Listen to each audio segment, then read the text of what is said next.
I wanted to tell you guys about my mentally unstable neighbour, who I will be calling Kay to respect her privacy. Because I don't want to call her crazy or anything else that contributes to the stigmatism of severe mental illness, this story isn't going to be exaggerated to be more creepy than what it was. It's just what happened. Now, we had just moved into our new home, which we had recently built in a town in Texas. It started when my parents began finding small pills strewn about our backyard near the fences, just a few here and there.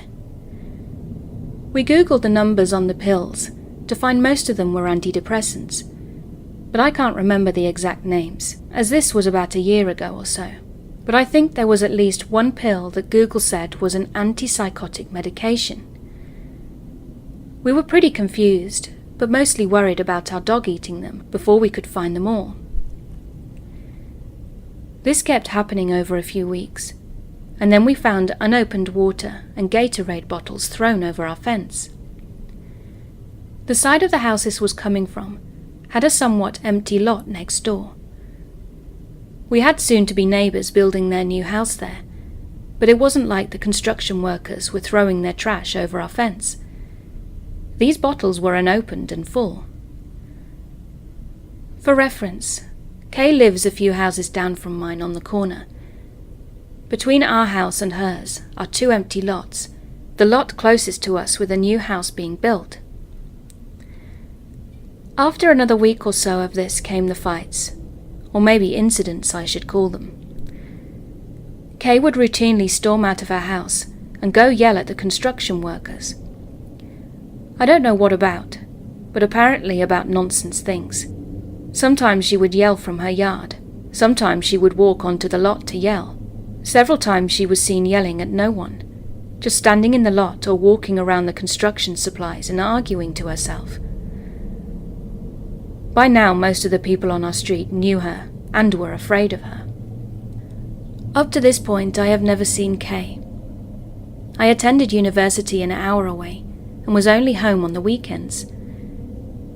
One weekend, my parents left me home alone in the middle of the day.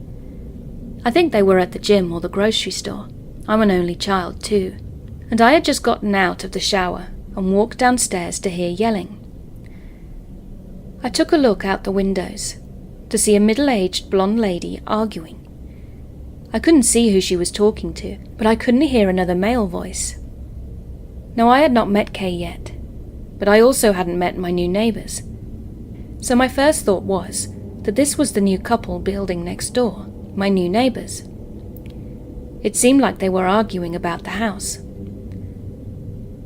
After a few minutes, the blonde lady walked away, and then a couple came out of the unfinished house. They got into their car and parked on the street.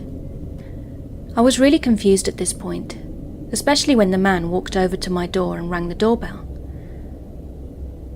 I'm very introverted, so I opted not to answer the door. Stupid, I know. My parents weren't home anyway, so it wouldn't have made a difference, I thought. After a minute, he walked back to his car, and from the window I could see he was sitting there on the driver's side doing something.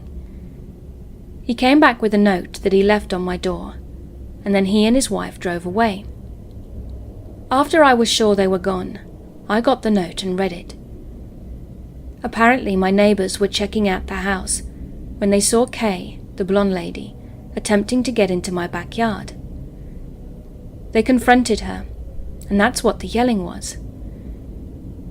In a rush, I sent a picture of the note to my mum and called her, etc., but she didn't seem that worried about it. I knew that we always left the back door unlocked during the day, though.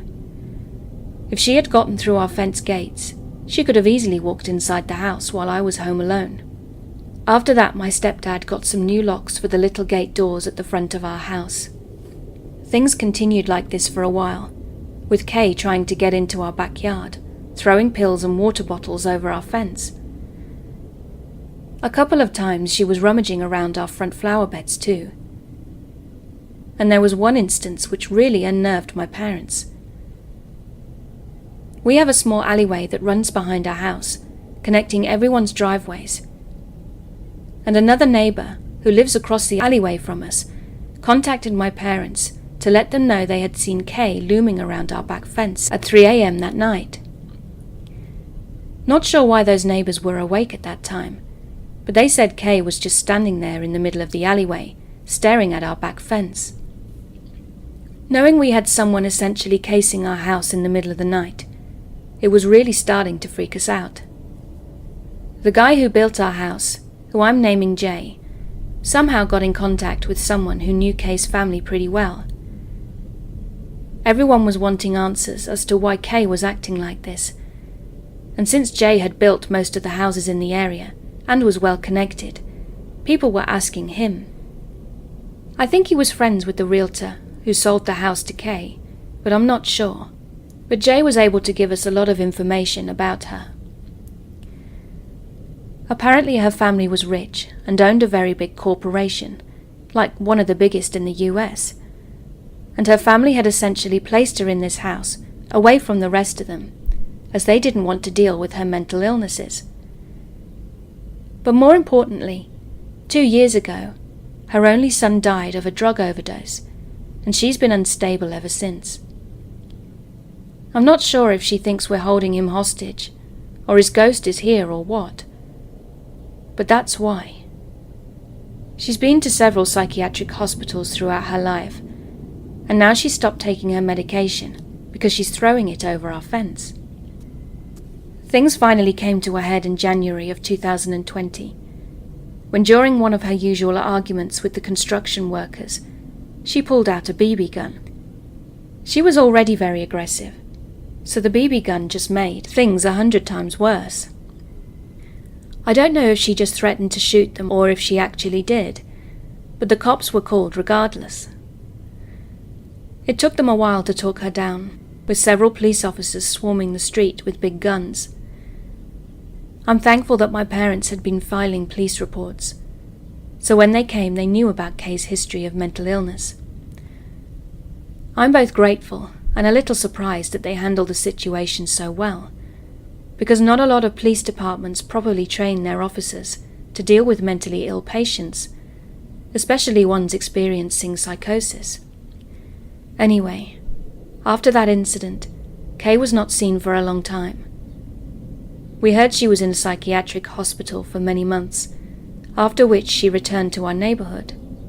She's doing much better now. She no longer does any of the strange behaviors she used to, and almost every day, me and my parents see her walk her dog past our house. She's clearly sticking to her routine, and I'm happy for her.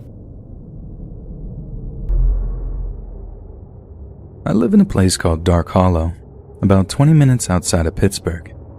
It's a really nice neighborhood, really leafy and green with some really nice old houses, and I won't deny that I've been immensely privileged to have grown up there. But at the same time, there was a huge downside to living there too, and that came in the form of the Ward family. The Wards were an absolute nightmare to live near to, and they made pretty much every other family's lives unbearable at some point for a variety of different reasons. Individually, they were bad enough, but collectively, they were like a horror movie level of nightmarish. Like, I wouldn't be surprised if there was some budding horror filmmaker who writes or directs the next Hereditary and it all comes out that it was inspired by the Wards. The patriarch of the family was named Winston, or Win for short, but being one of Win's neighbors was nothing short of a serious loss. Now, for reference, I had most of my encounters with Win when I was a teenager, and being a girl, Win always took a certain liking to me that he just didn't show to other people. He was always sickeningly polite with me, the kind of polite that verged on weirdly flirtatious. To other people, it probably just seemed like he was overly nice, maybe a little socially awkward. But being alone with Win, or in situations where there weren't close observers, that was a different situation entirely. There were a handful of occasions where I caught Win looking at me in a way that made my skin crawl. He had a hunger in his eyes, like this beastly, ravenous look, like he wanted to eat me alive. His eyes would glaze over and his lips would curl up ever so slightly in this horrifically perverted way that always made me feel stupidly uncomfortable. There was one time when I bumped into him in a convenience store near to downtown Pittsburgh. After he said hi and made a little small talk, he seemed to follow me around the store for a little while. He acted all innocent, making out like he was just browsing stuff in the aisles, but at some point, he got way too close to me. I think I was just too nervous to actually do anything about it. I didn't want to make a scene or cause any unnecessary conflict. After all, what would I tell people? Mr. Ward stood near me in a store?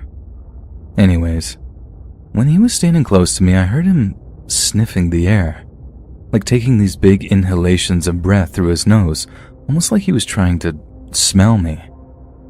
I couldn't walk away fast enough, and in the end, I left the store without even picking up what I went in there to buy. Like I said, he was overly nice to girls and women, but an absolute monster to any boys or men who happened to catch him in the wrong mood. He once ran out of the house with a baseball bat when my big brother used their driveway to turn around once. And the way he told it, if he hadn't driven away as fast as he could, Mr. Ward probably would have done some damage to his car. Then there was his wife, Maggie. Maggie always wore way too much makeup. I mean, so much it looked really jarring, and she plucked her eyebrows really thin. I'm pretty sure she was a good few years younger than Wynn, but the way she made herself up made it seem like she was 20 or 30 years older and was just trying to look younger. Maggie was famous for sitting out on their porch and knitting, which I think contributed to the whole old person vibe she gave off. Only she didn't really ever seem to be knitting anything. I remember walking our dog around the neighborhood and getting a look at the tangled mess of yarn she just seemed to be poking needles into. It was like a lime green spider web, just a tangle of thread she stared at like she was in some kind of trance. She also had this talent for turning super happy sounding innocent nursery rhymes into the creepiest sounding things, singing them all slow and deliberate in a sing-song voice that sounded like a combination of a creaking door and nails on a chalkboard. I remember one time when we got some of their mail delivered to our house by mistake, and my mom made me go over to drop it off. Mrs. Ward was sitting on their porch, poking these dirty-looking knitting needles into a tangle of yarn and singing, "Ring around the rosy, a pocket full of posies, ashes, ashes, we all fall down." When she looked up to see me standing there with the mail in my hand, she acted all scared, which was nuts because I think I was way more freaked out to be over there. But she thanked me for bringing the mail over anyway. Yet before I turned to leave, she asked me if I knew what nursery rhyme she was singing. I nodded, and she asked if I knew what the origins were. I said no. And she went on to explain to me that the song had its roots in some old plague that had swept across England. I think she meant the Black Death, but I can't be certain. She said the ring around the rosy part was a reference to a rash that was a symptom of the disease, and a posy was a collection of herbs that was carried to mask the scent of rot that the dying people were said to have given off. Then she tells me that the all fall down part was a reference to people dying from the plague. I don't know how true any of that is, but Jesus, it freaked me out to have her tell me that in her weird scratchy voice with her face all painted up like some circus clown. Their younger son, Jacob Ward, was a total freak. He was obsessed with Native American culture, which I'm not saying is a bad thing at all, but Jacob was totally toxic about it. It was rare that you'd see that kid and he didn't have his face painted or have this grim homemade headdress on or whatever. He also liked to run around with a bow and arrow that his parents insisted was totally harmless and used those cartoony sucker-tip arrows. But there are a lot of people, myself included, that swear that they'd seen him using actual sharp-tip arrows on a handful of occasions. He'd aim them at you, pull the drawstring back to the point that you'd actually run for cover, but he never seemed to fire any, and you could never catch him using them whenever there were any grown-ups around. They actually got a social worker called over at some point because a few people had seen Jacob walking around with dead squirrels or pigeons. I'm not sure if he'd shoot them himself with his bow and arrow or they were just roadkill or something, but it was alarmingly enough to enough people that they actually had a visit from someone. Although whether or not that actually came to anything, I don't know. Then finally, their older son was this kid named Johnny. Johnny was the kind of kid that growled at people in high school when they got too close to him, and before he got expelled for fighting, did something seriously messed up. Apparently he asked this girl to go out on a date, some super pretty but super nerdy girl who happened to be his lab partner. She says no, and Johnny doesn't take it very well at all.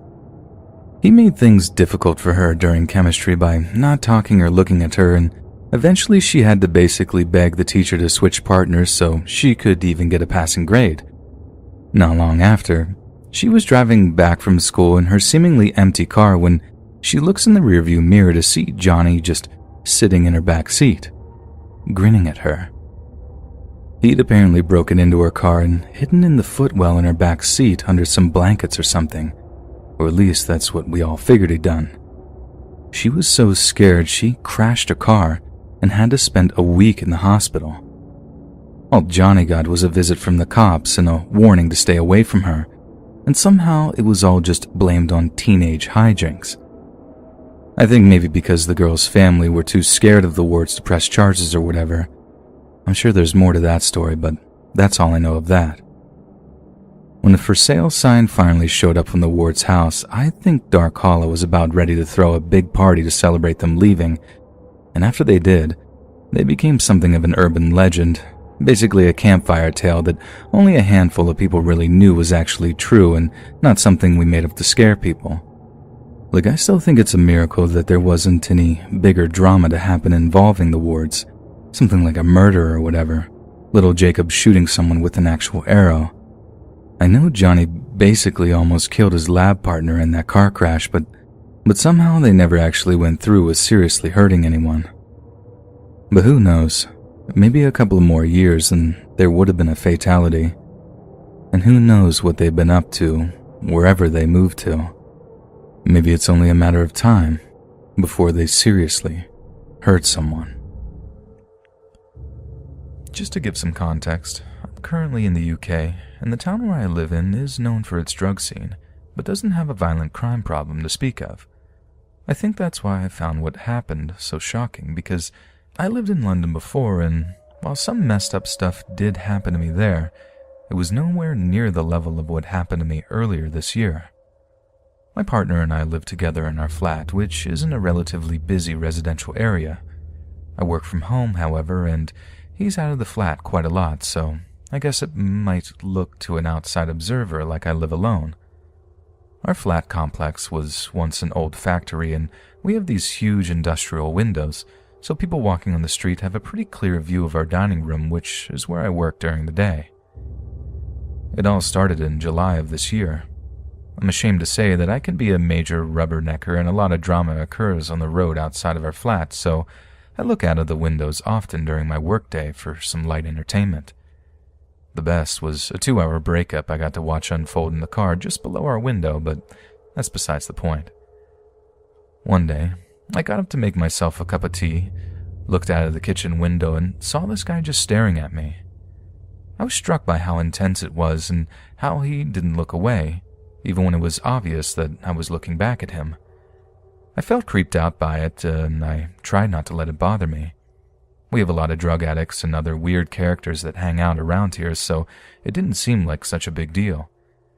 I went back to work, and by the time I'd sat down at the table, he was gone.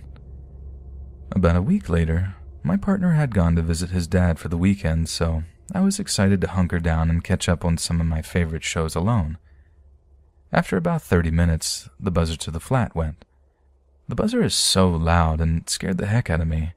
I was lucky my popcorn didn't go flying out of my hands.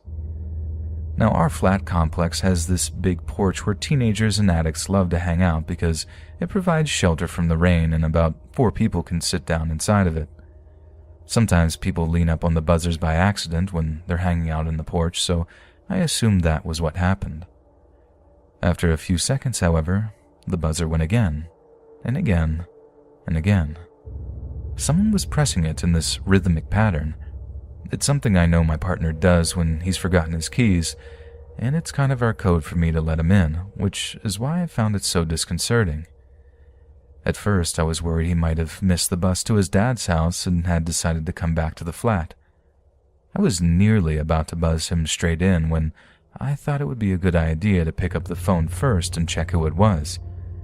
As soon as I picked up the phone, the person standing near the intercom must have heard because they said, "Hello?" It was definitely not my partner. I asked who it was and why they were buzzing the flat so late at night, but all they said was, "Can you let me in?" I asked them why they wanted to come in, and they said, "You invited me, remember?" While they were talking, they kept kind of laughing under their breath, and the whole exchange put me on edge. I told them I had no idea who they were and just hung up. I was expecting them to start pressing the buzzer again, but they didn't. After a few minutes, I crept out of the flat to have a look at who was on the porch, but they were gone. My partner has to get up early for work, whereas I'm more of a night owl. Most nights, I'm up until about 2 a.m. or 3 a.m. working on my laptop while he's asleep. A few nights after the intercom incident, I was on my laptop watching YouTube videos and realized that we'd forgotten to take the trash out. This happens a lot, and it's not uncommon for me to take the trash out at around 1 a.m. or 2 a.m. At least it wasn't until all this happened. I put my slippers on, grabbed the bag of trash, and took it out to the curb outside the flat's main entrance. When I looked across the street, there was this guy standing on the opposite street corner. He was watching me, and his eyes followed me all the way from the front door to the curb. I noticed he was smoking, so I assumed he lived in one of the houses across the street. I remember even thinking, wouldn't it be creepy if he tried to come over here? As I put the trash bag down, I caught a glimpse of movement out of the corner of my eye. I looked up and saw him walking in a straight line across the road towards me, with his eyes fixed on me the entire time. I don't know how to describe it, but the look on his face filled me with this instinctive sense of dread. It felt like someone had just turned my stomach inside out. I pulled my keys out of my hoodie pocket, turned around, and ran to the front door. I've never felt that kind of fear before, and it was like my body was compelling me to get as far away from this man as possible. I got into the building, slammed the door behind me, and rushed to my flat without looking back. I didn't want to know whether he followed me or not. I told my partner about the whole thing the next day and how shook up I was. We agreed that we'd be more proactive with trash, and I've never taken it out late at night again. Fast forward to the beginning of August, about 2 weeks after the trash incident, and I'd pretty much forgotten all about it. I was still too scared to go out late at night on the road, but nothing weird had happened since then. I went to bed at about 2 a.m., but I felt restless for some reason and struggled to get to sleep. By about 3 a.m., I was contemplating whether or not to give up and go do something else when I heard this scream. The sound cut right through me. There was something visceral about the terror in that scream. I knew it was bad because my partner went from stone cold asleep to being up in a shot. He asked me what it was, and I said I didn't know. I went to the window straight away and looked out. Down one of the side roads near our flat, I could see headlights, but I couldn't get a clear view of the car. The screaming continued in bursts, and after a while, I could make out words. It was a woman, and she was saying something like, get out," over and over again. I'm used to hearing all kinds of domestic arguments take place on the road outside of our flat, particularly since we're near the university and several popular bars. But this was different. There was this raw fear in her voice that made the hairs on my arms stand up. I turned to my partner and said I had to call the police. When they picked up and I explained what was happening, they seemed disinterested at first, but the operator's tone changed when I told them where it was. I think they must have been getting calls from all around the area about it. It was sometime during this phone call that I heard a screech of tires and the screaming stopped. The operator asked me to go to the window and describe to them what was happening. When I looked down, there was this black car sat on the road. One of the neighbors from across the road was speaking to the two guys in the car. I had to twist to get a good look at them, but one of the guys in the car looked uncannily like the guy who had been watching me when I was putting out the trash that time. At first, the conversation seemed congenial, but it took a turn when the neighbor asked them some sort of question that I couldn't quite hear clearly, and they sped off down the road. With no less than 10 minutes, 3 police cars arrived and had blocked off the roads leading to our flat. Our residential area is on a grid system. They were knocking on doors and asking to speak to all of our neighbors. I told my partner that we should go out and speak to them, and since we saw a lot of what happened and my partner had the foresight to write down the license plate of the black car.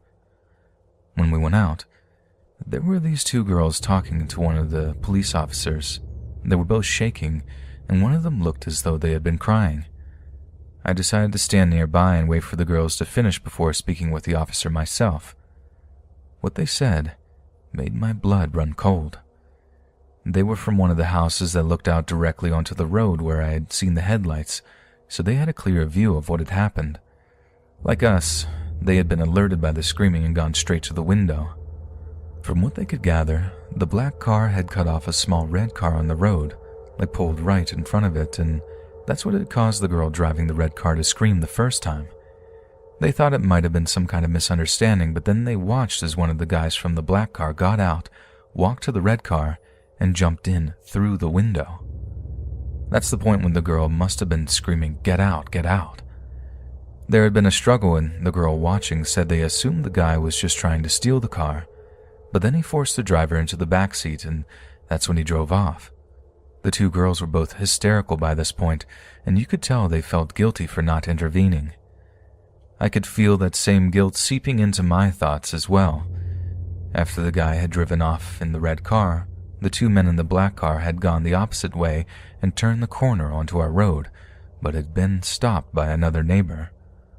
Although this neighbor had been alerted by the screaming, he hadn't actually witnessed what happened, so he had stopped the black car to ask the guy what was going on without knowing they were involved, and that was the exchange we saw. When the guys started acting suspicious, he asked them if they would wait for the police to arrive, and that's the point when they took off. It wasn't until we got back to the flat that I started to put 2 and 2 together. I have a small red car, just like the one that the girls had described, and I normally come back at night on that day of the week since it's the day I go to visit my parents. I had only come back early on this particular occasion because I needed to let a plumber in to do some work on the flat. What if they had been waiting for me, and they had gotten the wrong car? Over the next few days, I contacted the police several times and checked the local news, but I never heard anything about the girl who was kidnapped. I still have no idea what happened to her, and all I know is that they found her car abandoned somewhere not far from where she was taken, but she wasn't in it. It still gives me chills just thinking about it.